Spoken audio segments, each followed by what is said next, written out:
नमस्कार, मैं सुनैना कश्यप और आप देख रही हैं KH लाइव हिमाचल। आपदा आई, तबाही हुई और अब शुरू हुआ नेताओं का दौर। कहने को तो ये राहत के लिए आए हैं, लेकिन असल में ये दौरे सवालों के जवाब देने के लिए भी हैं।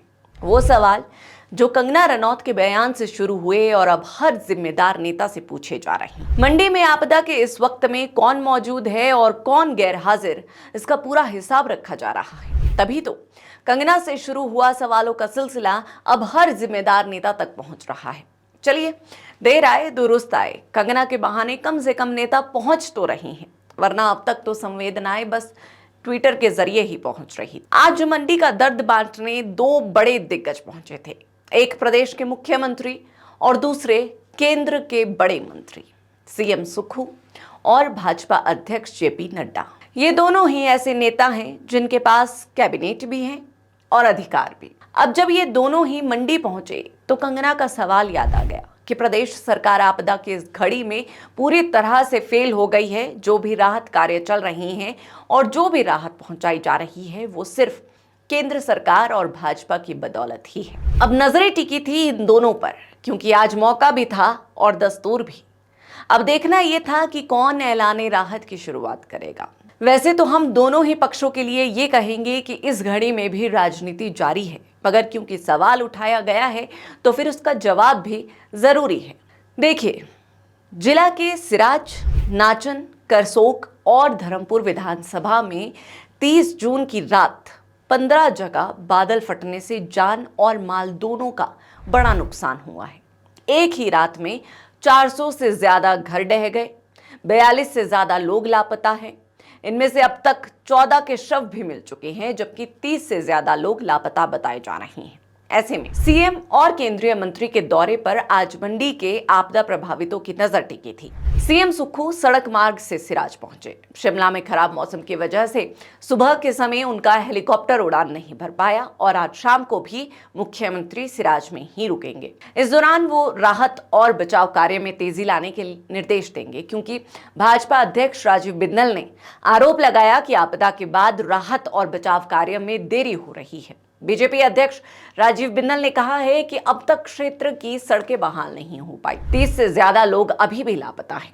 कई राहत शिविरों में पीने को स्वच्छ पेयजल नहीं है। लगातार भाजपा के सवालों पर सीएम सुक्खू ने कुछ हद तक तो राहत की खबर दी। प्रदेश के मुख्यमंत्री सुखविंदर सिंह सुक्खू ने आपदा प्रभावित परिवारों के लिए सिराज विधानसभा के बख्शियाड़ में बड़ा ऐलान किया है।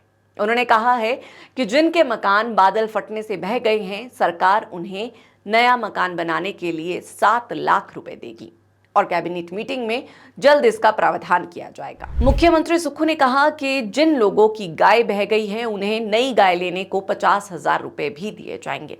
उन्होंने कहा, प्रभावित परिवारों की सरकार हर संभव सहायता करेगी। बख्शियाड़ में आपदा प्रभावितों से बातचीत में मुख्यमंत्री ने आह्वान किया कि जो भी नए घर बनाए वो नदी नालों से 50 से 100 मीटर दूर घर का निर्माण करें। बादल फटने की घटनाएं बढ़ती जा रही है, इसीलिए नदी नालों के करीब मकान ना बनाएं। यानी प्रदेश के मुख्यमंत्री ने राहत देने की पहल तो की, अब ऐलान किया है तो संभव है कि ये ऐलान पूरा भी होगा, क्योंकि प्रदेश की आर्थिक स्थिति शायद अब उतनी कमजोर ना हो। क्योंकि अगर आपदा के समय में भी कुछ सत्ता के साथियों की तनख्वाह में इजाफा हो सकता है, तो फिर आपदा की मार झेल चुके इन आम जन को भी राहत पहुंचाई जा सकती है।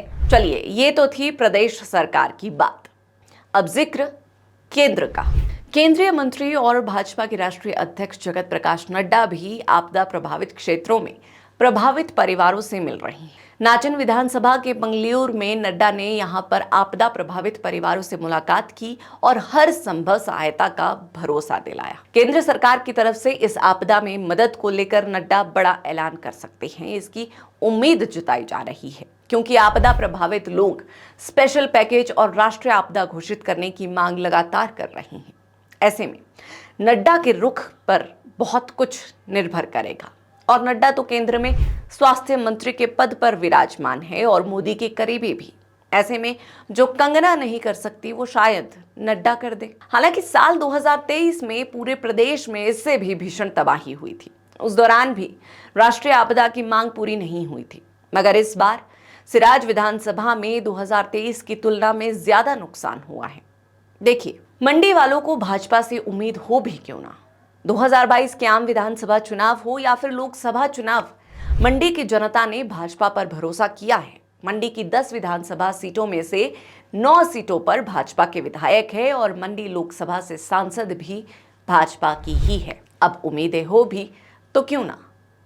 हालांकि कंगना को अलग रखकर अगर नेता प्रतिपक्ष जयराम ठाकुर की बात करें तो आपदा के बाद जयराम ठाकुर मैदान में आम जनता के बीच ही दिखे हैं। सिराज घाटी जयराम ठाकुर का गढ़ है और जयराम ठाकुर सिराज से 6 बार चुनाव जीत चुके हैं। अब कंगना के कारण अपने घर में जयराम ठाकुर आगे के लिए कोई रिस्क नहीं लेना चाहेंगे, इसीलिए खुद ही फील्ड पर डटे हुए। मंडी की इस आपदा ने एक बार फिर साबित कर दिया है कि आपदा के वक्त नेता सिर्फ संवेदना नहीं, सियासत भी लेकर आते हैं। कंगना के बयान ने जिस बहस की शुरुआत की वो अब सुक्खू सरकार की जिम्मेदारी और केंद्र सरकार की प्राथमिकताओं तक पहुंच गई है। मुख्यमंत्री सुक्खू अब दबाव में है कि वो प्रदेश की जनता को ये दिखाएं कि प्रदेश सरकार सिर्फ तमाशबीन नहीं है बल्कि राहत देने वाली भी है। वहीं जेपी नड्डा और भाजपा के लिए ये मौका है अपनी केंद्र की ताकत को दिखाने का और ये जताने का कि अगर राहत आ रही है तो भाजपा की वजह से, यानी आपदा ने मंच दिया और नेता उसे सियासी स्कोर बनाने में जुट गए। अब देखना यह है कि जनता को राहत पहले मिलती है या फिर अगले चुनाव के लिए वादों की पोटली खुलती है। स्पष्ट कहें तो मंडी में बादल फटे हैं लेकिन सियासत गरज रही है। राहत का ऐलान जितना जरूरी है उसका अमल और भी जरूरी है, वरना जनता भी जानती है कि आपदा में अवसर कौन ढूंढ रहा है। बहरहाल आज की इस चर्चा में इतना ही। इस चर्चा पर आप सभी की क्या राय है हमें कमेंट सेक्शन में जरूर बताएं।